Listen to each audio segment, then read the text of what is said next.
pair of straight lines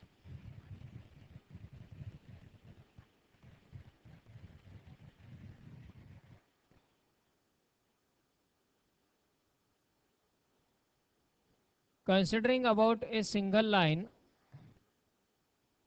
एका particular लाईनचा विचार केला तर त्यामध्ये एका लाईनचं इक्वेशन लिनियर फॉर्ममध्ये म्हणजेच ax plus B Y plus C equal to 0 या जनरल फॉर्ममध्ये येतं. त्या लाईनचा स्लोप किंवा त्या लाईनचे इंटरसेप्ट या सर्व कॅरेक्टरिस्टिक आपण स्टडी करू शकतो. In case of pair of straight line, we have to study the properties of pair of lines म्हणजे दोन लाईन्सचं कॉम्बिनेशन आणि त्या कॉम्बिनेशनच्या प्रॉपर्टीज आपल्याला स्टडी करायच्या आहेत. म्हणजे यामध्ये दोन डिफरंट लाईन्स आहेत. या पद्धतीने सपोज लाईन L1 आणि लाईन L2, या दोन लाईन्सच्या कंबाइंड प्रॉपर्टीज कंबाइंड कॅरेक्टरिस्टिक्स आपल्याला स्टडी करायचे आहेत. पेअर ऑफ स्ट्रेट लाईन्स या सेक्शन मध्ये दोन लाईन्सच्या कंबाइंड कॅरेक्टरिस्टिक म्हणजे अशा कंडिशन्स की ज्या कंडिशन्स या दोन्ही लाईन्ससाठी कॉमन आहेत, इन्क्लुडिंग इक्वेशन. म्हणजे आता इक्वेशन सुद्धा आपल्याला यामध्ये कंबाइंड इक्वेशन ऑफ लाईन्स या फॉर्म मध्येच स्टडी करायचंय. आता यात नॉर्मली सिंगल लाईनचं इक्वेशन आपण जर कन्सिडर केलं तर ते इक्वेशन असतं ax plus B Y plus C equal to 0. ax plus B Y plus C equal to 0 हे एका लाईनचं इक्वेशन. कंबाइंड इक्वेशन म्हणजे या दोन्ही लाईन्स जे इक्वेशन सॅटिस्फाय करतील असं equation. That is also called joint equation of the line. आता हे जॉइंट इक्वेशन किंवा कंबाइंड इक्वेशन दोन प्रकारचे असणार आहेत. दोन प्रकारच्या लाईन्सच्या प्रॉपर्टी आपल्याला स्टडी करायच्या आहेत. First is lines passing through origin. म्हणजे ज्या दोन लाईन्सच्या कॅरेक्टरिस्टिक आपल्याला स्टडी करायच्या आहेत त्या दोन्ही लाईन्स ओरिजिन मधून पास होतात, याचा अर्थ त्यांचा इंटरसेक्शन पॉइंट हा ओरिजिन असेल. Combined equation of lines passing through origin and it's characteristics. आणि सेकंड पार्ट आहे तो combined equation of lines not passing through origin. Origin मधून पास होणाऱ्या लाईन्स आणि ओरिजिन मधून पास न होणाऱ्या लाईन असे दोन पार्ट दोन सेक्शन या पेअर ऑफ स्ट्रेट लाईन्स मध्ये आहेत. Of which first group first part that is lines passing through origin, related to that we have to go for first theorem from the chapter. Take down the statement for the theorem.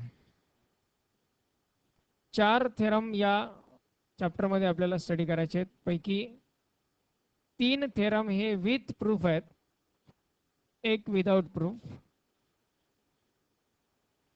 आणि एक derivation आहे angle between the lines.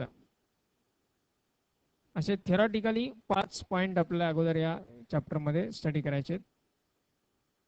Derivations board exam मध्ये विचारले जातातच. त्यातले first theorem write down statement. The combined equation of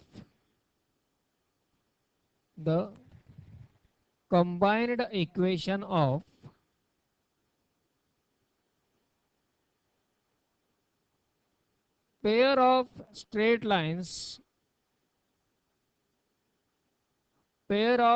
lines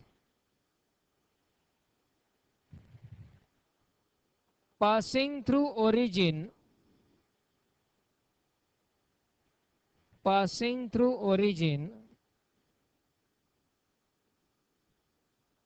is a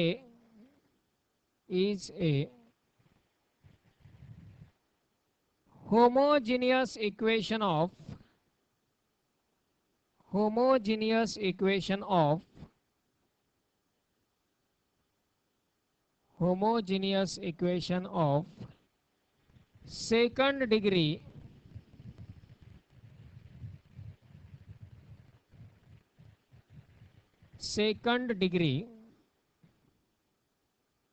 in x and y, in x and y.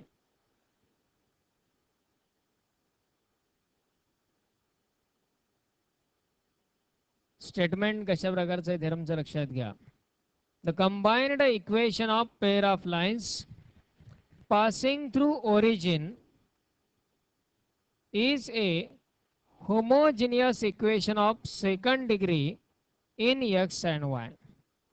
म्हणजे दोन lines जर ओरिजिन मधून पास होत असतील तर त्यांचं कंबाइंड इक्वेशन हे होमोजिनियस इक्वेशन असतं, सेकंड डिग्री असतं आणि x आणि y या व्हेरिएबल मध्ये आहे. Combined equation of lines passing through origin is a homogeneous equation of second degree in x and y. आता ते homogeneous second degree x y जे काय असेल आपण इक्वेशन तयार केल्यावर बघू. ते याचा अर्थ आपल्याला आधी यात इक्वेशन तयार करायचंय, कंबाइंड इक्वेशन दोन लाईन्सचं. आता यात दोन्ही लाईन्स आहेत त्या पासिंग थ्रू ओरिजिन आहेत. कुठलीही लाईन ज्यावेळी ओरिजिन मधून पास होते, समजा ax plus by plus c equal to 0 हे जनरल इक्वेशन आहे लाईनचं. ही लाईन जर ओरिजिन मधून पास होत असेल तर याचा अर्थ ओरिजिन ते इक्वेशन सॅटिस्फाय करणार. मग 0,0 हा पॉईंट जर इक्वेशन मध्ये सबस्टिट्यूट केला, a इंटू 0 म्हणजे 0 प्लस b इंटू 0 म्हणजे 0 प्लस c इक्वल टू काय येणार, याचाच अर्थ c इक्वल टू काय आला,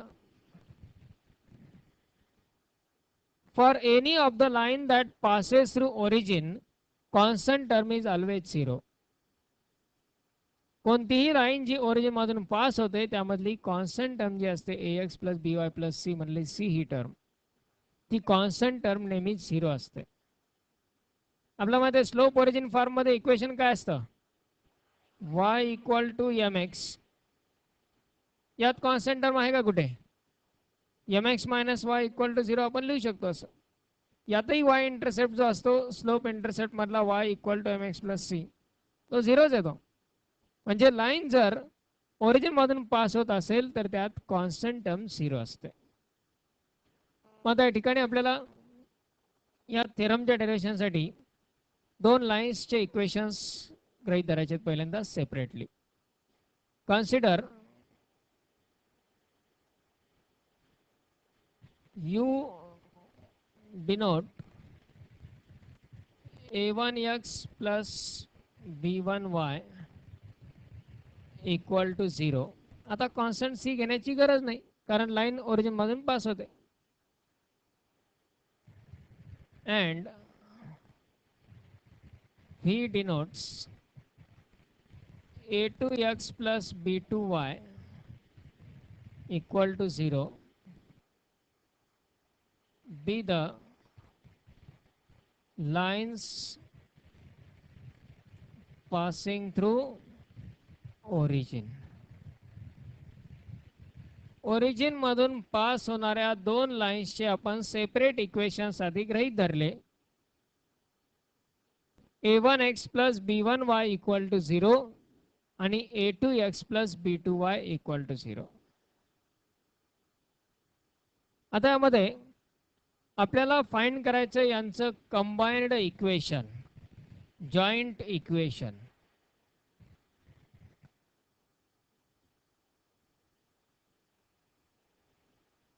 Consider that these are the two lines.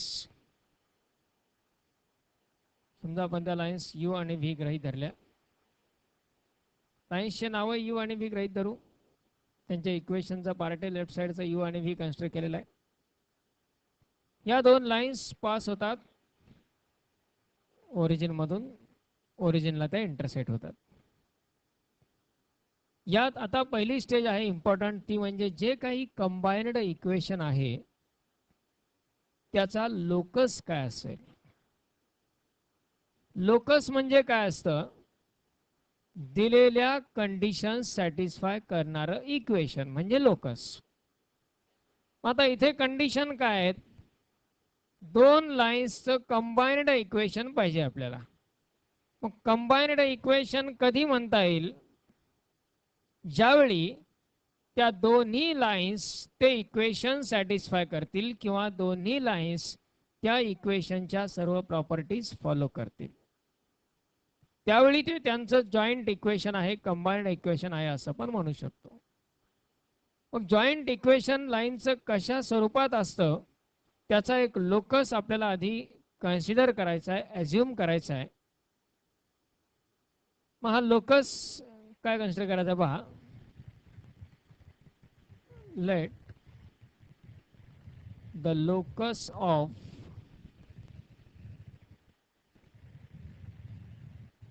joint equation of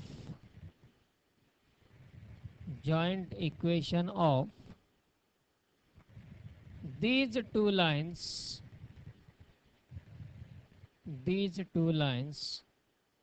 is u into v equal to 0. आता यामध्ये u म्हणजे a1x प्लस b1y, v म्हणजे a2x प्लस b2y. तो लोकस आपण ॲझ्युम केला u into v equal to 0. आता हाच का ॲझ्युम केला, u plus v equal to 0 का नाही घेतलं, u minus v equal to 0 का नाही घेतलं. तर हा जो ॲझ्युम केलाय तो सुद्धा करेक्ट आहे की नाही माहिती नाही अजूनपर्यंत आपल्याला, हे प्रूव्ह करायचं. हा जो लोकस आपण ॲझ्युम केलाय तो करेक्ट आहे हे प्रूव्ह करायचं आणि मग त्यावरून कंबाइंड इक्वेशन तयार करायचं. मग एक सहज असंच वाटलं आपल्याला मल्टिप्लिकेशन घ्यावं म्हणून मल्टिप्लिकेशन घेतलं. बघूया चेक करून हा लोकस करेक्ट आहे की नाही ते. u into V equal to 0, u म्हणजे काय, a1x प्लस b1y, ती किंमत आपण त्यात टाकून देऊ. That is a1x plus b1y, a1x plus b1y, v म्हणजेच a2x plus b2y equal to 0. हा एक लोकस आपण कन्सिडर केलाय, ॲझ्युम केलाय. आता यामध्ये हा लोकस करेक्ट आहे की नाही ते आपल्याला चेक करायचे, प्रूव्ह करायचे. मग हे कसं प्रूव्ह करणार आणि कसं चेक करणार पहा. आपला पाहिजे दोन लाईन्सचं combined equation.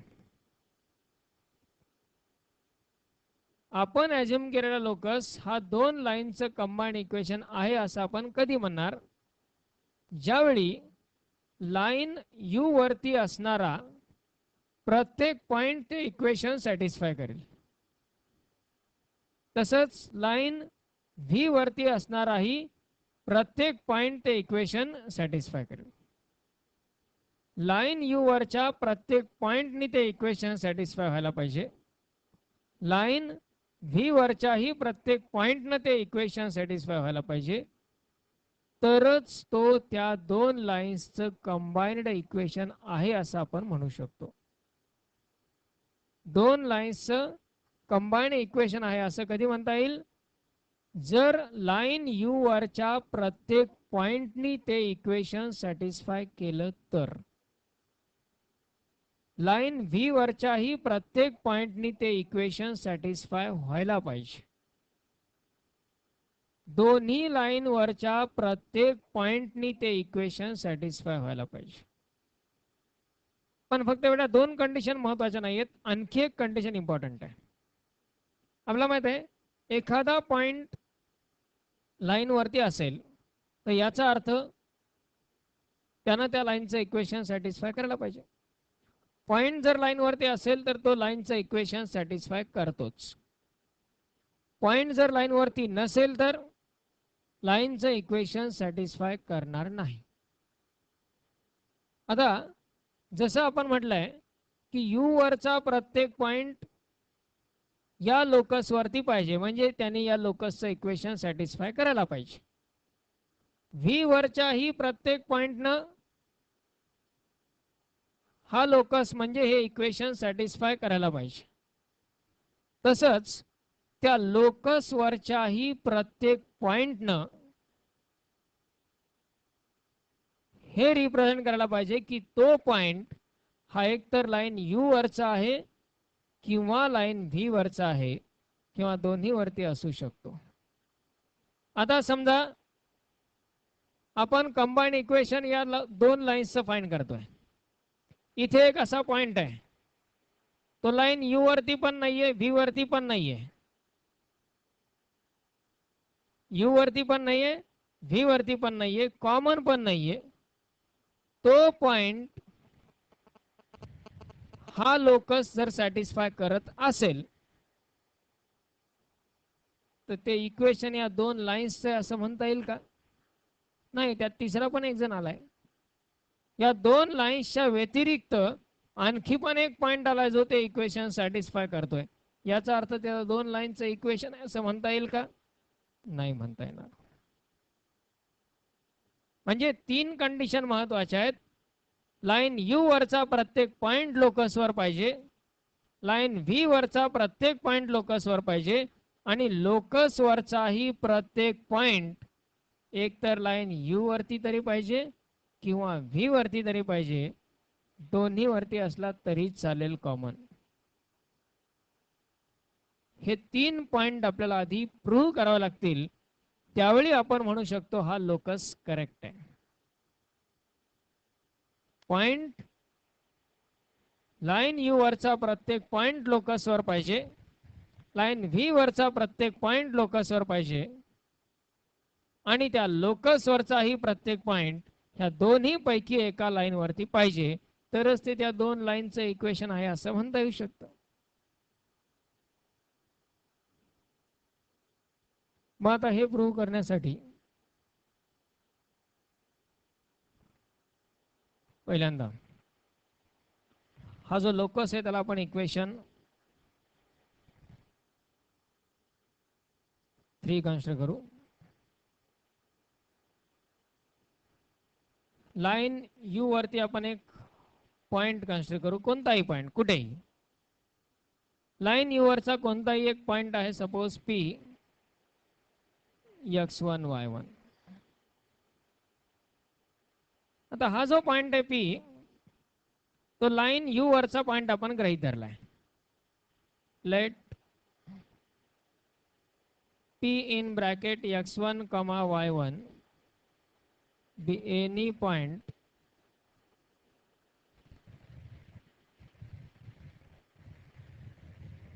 on line u.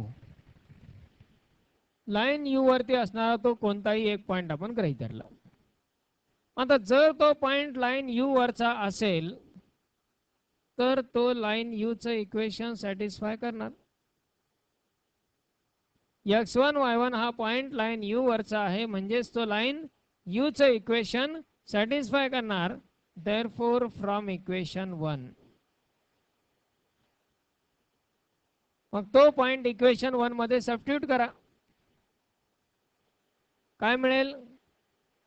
a1 x1 plus b1 y1 equal to काय?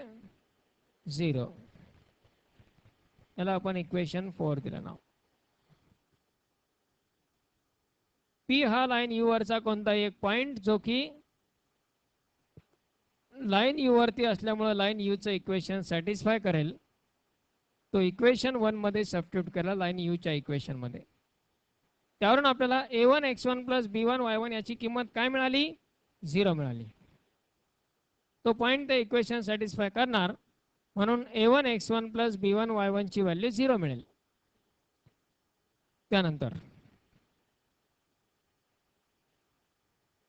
हा पॉइंट त्या लोकसचं इक्वेशन सॅटिस्फाय करतो की नाही ते आपल्याला चेक करायचं. हा जो पॉइंट पी आहे तो हे लोकसचं इक्वेशन सॅटिस्फाय करतो की नाही ते चेक करायचं. त्यासाठी put P x1 y1 in locus of equation 3. Locus of equation 3.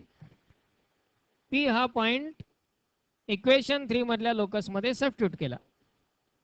काय होईल सबस्टिट्यूट केला तर एक्स वाय च्या जागी x1 y1 सबस्टिट्यूट करा.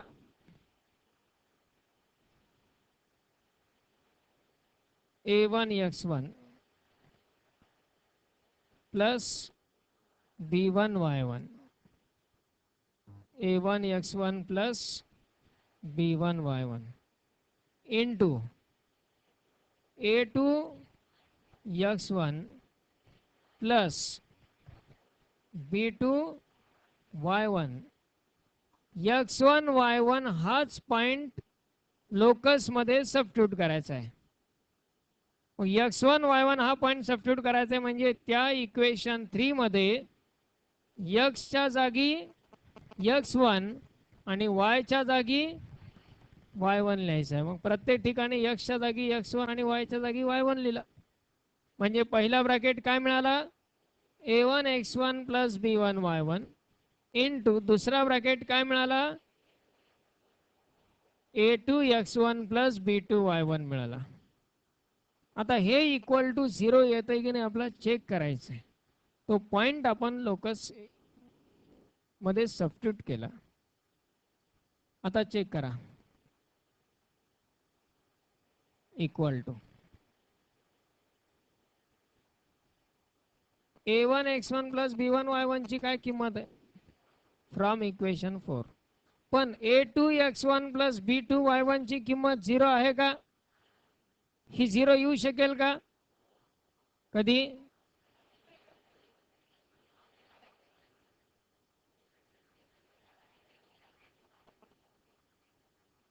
या एकाच ब्रॅकेटची a1 a2 x1 plus b2 y1 याची किंमत 0 येईल का? पी हा पॉइंट लाईन यू वरचा आहे तो लाईन व्ही चं इक्वेशन सॅटिस्फाय करेल का? जर इंटरसेक्शन पॉइंट असला तरच करेल अदरवाइज नॉट. लाईन यू वरचा कोणताही पॉइंट लाईन व्ही वरचं इक्वेशन सॅटिस्फाय करेल का? लाईन यू वरचा कोणताही पॉइंट म्हटलंय एकच पॉइंट इंटरसेक्शन पॉइंट तर तो करणारच इक्वेशन सॅटिस्फाय त्यात वाद नाही. तो दोन्ही लाईन्स वरचा आहेच. एनी पॉइंट म्हटलंय कोणताही पॉइंट लाईन यू वरचा कोणताही पॉइंट घेतला आणि तो लाईन व्ही च्या इक्वेशन मध्ये टाकला तो ते इक्वेशन सॅटिस्फाय करेल का? नाही करणार. फक्त इंटरसेक्शन पॉइंट असेल तर तेवढा करणार. पण बाकी इतर सगळे पॉइंट लाईन यू वरचे लाईन व्ही चं इक्वेशन सॅटिस्फाय करतील का? नाही करणार कारण ते लाईन व्ही वरती नाहीच आहेत. म्हणजे या ठिकाणी पहिला ब्रॅकेट 0 आहे इक्वेशन 4 वरून. पहिला ब्रॅकेट 0 का आहे?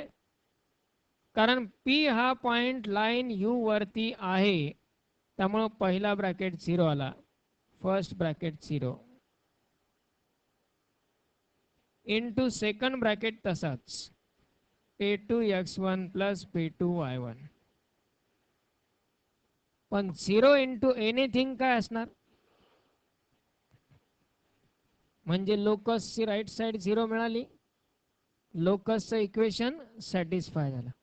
आता पहा जर आपण इथे u प्लस v घेतला असता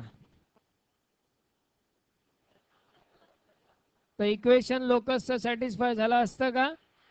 मायनस घेतला असता तर नसता सॅटिस्फाय झाला आणि म्हणून u इंटू व्ही घेतलाय. Okay.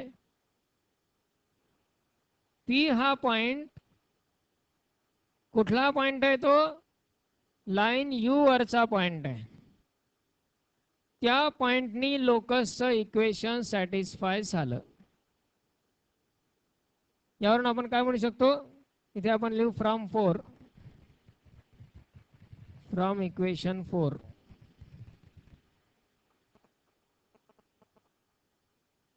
Point point P lies on locus of equation 3. Therefore, point P x1 y1 point P लिहिला फक्त तरी चालेल. Point P lies on locus of equation 3. Point P lies on locus of equation 3. पण point P काय नेमका काय गृहीत धरलाय तो? त्याचे कोऑर्डिनेट x1 y1 आहेत, पण नेमका काय तो पॉइंट कुठला आहे? पॉइंट P काय आहे? Any point on line U. Point P काय? Any point. असं काही कंपल्सरी आपण होतं का की नाही P हा पॉइंट या जागेवरचाच गृहीत धरायचा, तो जर इथे गृहीत धरला असता तर सॅटिस्फाय नसतं झालं. असं काही आहे का? Any point. त्यामुळं प्रत्येक वर्ड वरती कॉन्सन्ट्रेट करा. ज्यावेळी कन्सिडर केला त्याच वेळी सांगितलं होतं की कोणत्याही ठिकाणी गृहीत धरलाय. असं काही कंपल्सरी आहे का की फक्त इथे गृहीत धरला म्हणूनच त्यांनी लोकसचं इक्वेशन सॅटिस्फाय झालं? तो जर लाईन यू वरचा पॉइंट इकडे घेतला असता तर त्यांनी लोकसचं इक्वेशन सॅटिस्फाय नसतं झालं. असं काही कंपल्सरी आहे का? पी हा काय? Any point on line you. मग आता पी हा पॉइंट लोकसचं इक्वेशन सॅटिस्फाय करतोय. पी हा पॉइंट त्या लोकस वरती आहे, याचाच अर्थ लाईन यू वरचा कोणताही पॉइंट त्या लोकस वरती आहे असं आपण म्हणू शकतो. It means that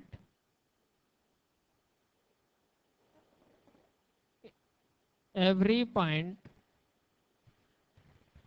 on line U lies on locus of equation 3. हे एक स्टेटमेंट प्रूव्ह झालं. लाईन यू वरचा प्रत्येक पॉइंट लोकस वरती आहे. असंच काय प्रूव्ह करायचं आता?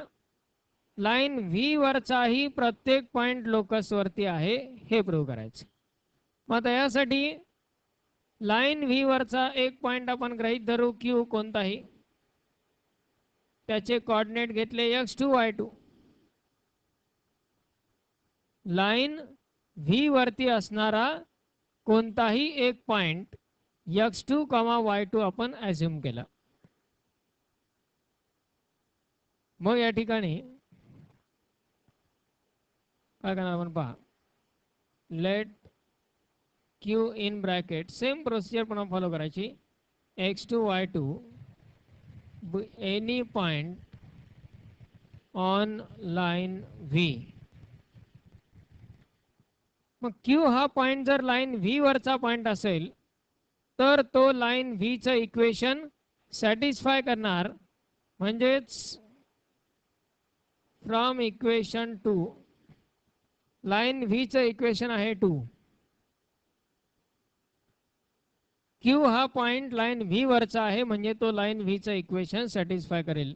इक्वेशन 2 मध्ये तो सबस्टिट्यूट करा. a2 x2 plus b2 y2 equal to 0. Equation 5. आता हा पॉइंट लोकस वरती आहे की नाही ते चेक करायचे. Put q in bracket x2 y2 in locus of equation 3.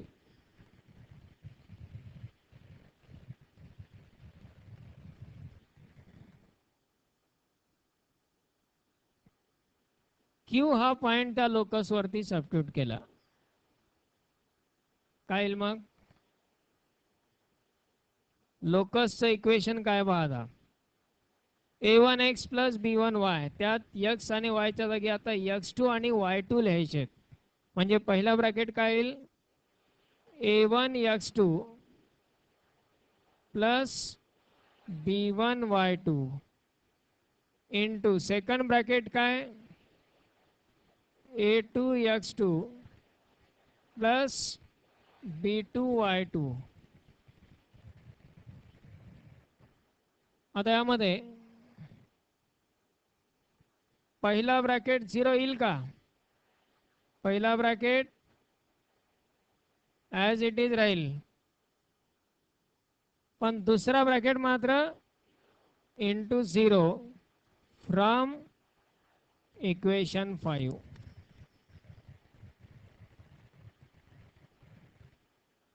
equal to 0, and therefore point Q lies on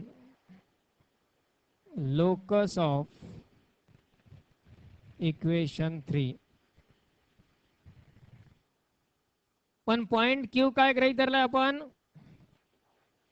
any point on line V. Line V वरचा तो कोणताही पॉइंट आहे. पॉइंट Q जर लोकस वरती असेल तर याचा अर्थ लाइन V वरचाही प्रत्येक पॉइंट लोकस वरती आहे. Therefore every point on line V, every point on line V lies on locus of equation 3.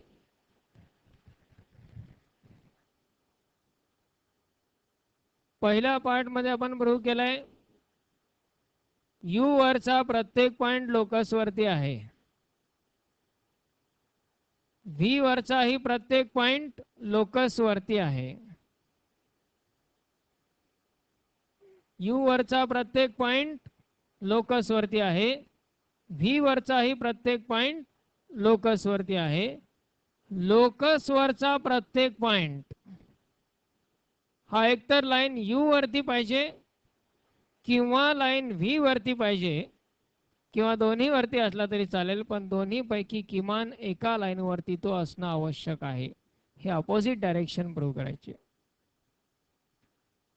म्हणजे लोकस वरचा जर एखादा पॉइंट असेल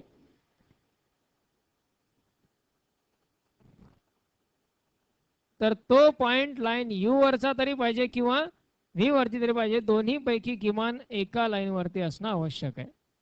त्यासाठी late R in bracket x3 y3 be any point on locus of equation 3. Equation 3 च्या locus वरती असणारा तो पॉइंट आपण गृहीत धरला.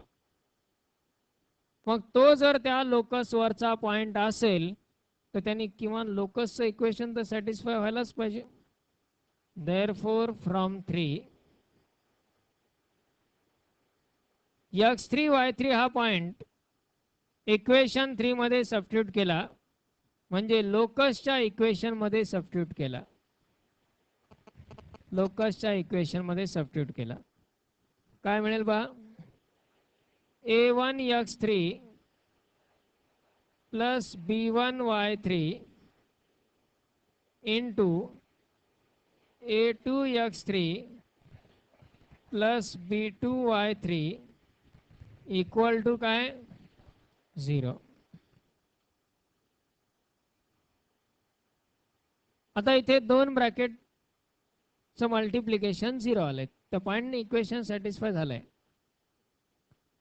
दोन ब्रॅकेटचं मल्टिप्लिकेशन 0, दोन टर्मचं मल्टिप्लिकेशन 0 कधी असतं? दोन्ही पैकी किमान एक तरी 0 पाहिजे. म्हणजेच a1 x3 plus b1 y3 equal to 0 or a2 x3 plus b2 y3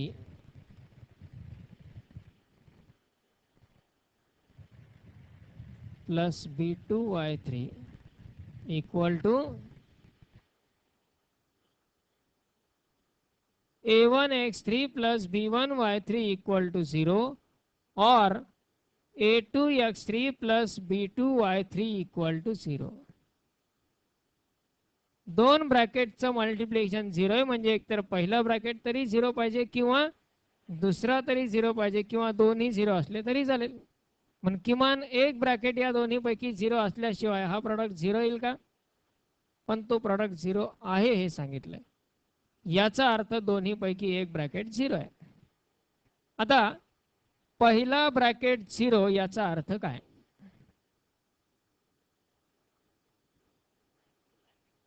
पहिला ब्रॅकेट 0 याचा अर्थ काय? x3 y3 हा पॉइंट लाईन u चं इक्वेशन सॅटिस्फाय करतो.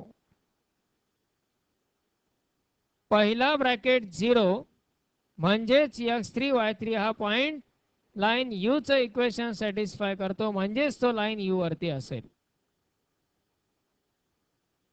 दुसरा ब्रॅकेट 0 याचा अर्थ काय? x3 y3 हा पॉइंट लाईन v चं इक्वेशन सॅटिस्फाय करतो म्हणजेच तो लाईन v वरती असला पाहिजे. और लिहिलंय आपण मध्ये. म्हणजेच x3 y3 हा जो लोकस वरचा पॉइंट आहे तो लोकस वरचा पॉइंट एकतर लाईन u वरती आहे किंवा लाईन v वरती आहे. हा सेकंड पार्ट यामधला प्रूव्ह झाला. And therefore point r x3 y3 lies either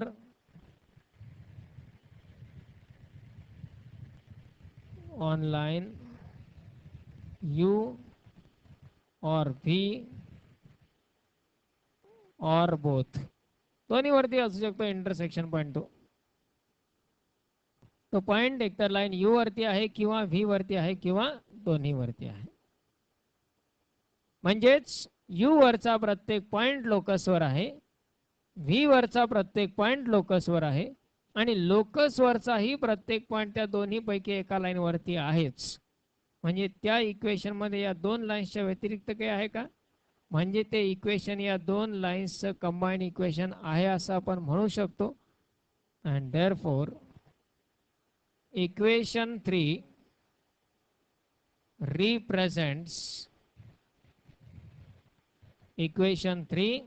represents combined equation of lines u and v. दोन लाईन्सचं कंबाईंड इक्वेशन म्हणजेच त्या दोन्ही इक्वेशन्सचं मल्टिप्लिकेशन इक्वल टू 0. मग आता हे कंबाईंड इक्वेशन आपल्याला फाइंड करायचं. इथपर्यंत आपण काय प्रूव्ह केलंय? तो जो लोकस आपण गृहीत धरलाय तो करेक्ट आहे. तो लोकस करेक्ट आहे एवढं प्रूव्ह झालंय. कंबाईंड इक्वेशन आणखी तयार व्हायचंय. Therefore, from 3 आता पहा इक्वेशन 3 काय ते? a1x plus b1y into a2x plus b2y equal to 0 हे आहे इक्वेशन 3. हा लोकस आहे कंबाईंड इक्वेशन ऑफ टू लाईन्सचा पासिंग थ्रू ओरिजिन असणाऱ्या दोन लाईन्सचा. आता फक्त हे सिम्प्लिफाय करायचे म्हणजे दोन ब्रॅकेट्स मल्टिप्लाय करायचे. दोन ब्रॅकेट मल्टिप्लाय केले तर काय येतील? a1 a2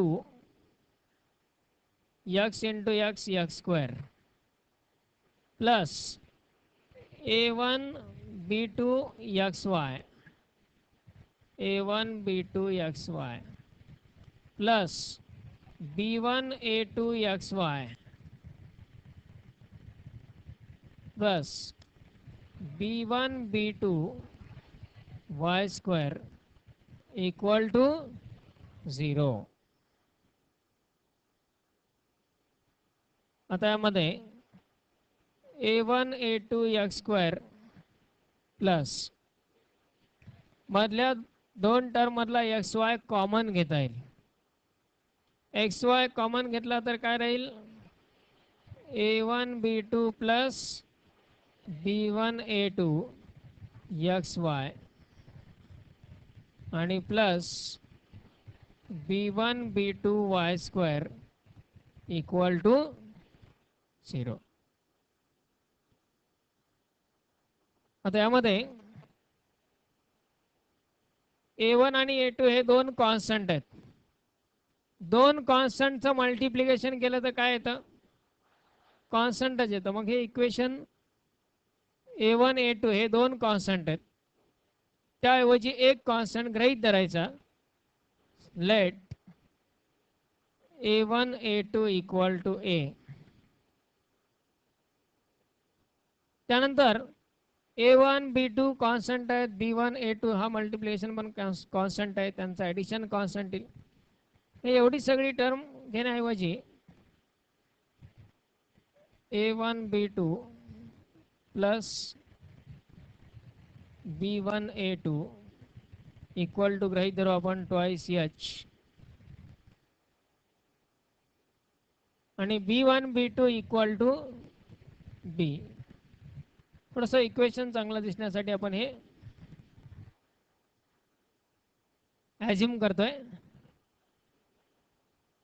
मग a1 a2 च्या जागी a लिहिला तर काय होईल?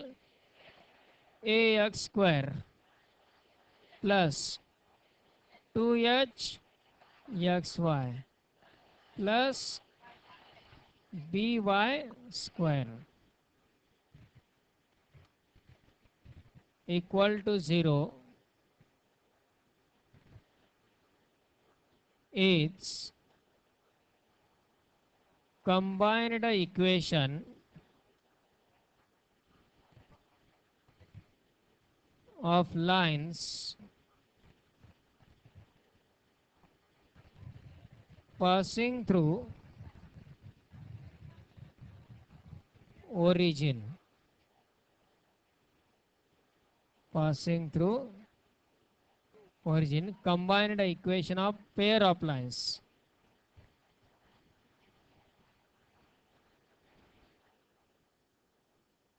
This is the combined equation of pair of lines passing through origin.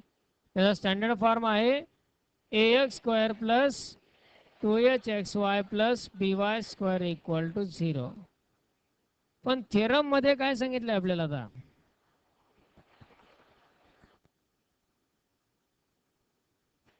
combined equation is homogeneous equation of second degree in x and y. आता यामध्ये व्हेरिएबल कोण कोण आहेत? x आणि y आहेत. होमोजिनियस इक्वेशन म्हणजे ज्या इक्वेशन्स मध्ये प्रत्येक टर्म मधल्या व्हेरिएबल्सची टोटल डिग्री सेम असते त्याला म्हटलं जातं होमोजिनियस इक्वेशन. आता या इक्वेशन मध्ये पहिली टर्म ax स्क्वेअर, त्यात व्हेरिएबलची डिग्री किती आहे? 2 आहे. दुसरी टर्म 2h xy, त्यामधला 2h कॉन्स्टंट आहे, त्यामुळे त्याचा विचार नाही करायचा. x आणि y हे दोन व्हेरिएबल आहेत. x ची डिग्री किती, y ची डिग्री किती? व्हेरिएबलची टोटल डिग्री पाहिजे आपल्याला. x ची डिग्री 1, y ची डिग्री 1. व्हेरिएबलची टोटल डिग्री काय? इथे बेस सारखा नाही, मग घातांकाची बेरीज करायची म्हणून भांडत बसायचं नाहीये. व्हेरिएबलची टोटल डिग्री पाहिजे आपल्याला. मग x हा व्हेरिएबल आहे त्याची डिग्री 1, y हा व्हेरिएबल आहे त्याची डिग्री 1. ह्या दोन्हीचं ॲडिशन टोटल डिग्री 2 झाली. तिसरी टर्म y हा व्हेरिएबल आहे त्याची डिग्री काय? प्रत्येक टर्म मध्ये व्हेरिएबलची टोटल डिग्री सेम आहे, त्यामुळे हे होमोजिनियस इक्वेशन आहे. ही डिग्री 2 आहे म्हणजे सेकंड डिग्री आहे. आणि व्हेरिएबल्स कोण कोण आहेत? x and y, which is homogeneous equation of second degree in x and y. This is the first derivation for the combined equation of lines passing through origin.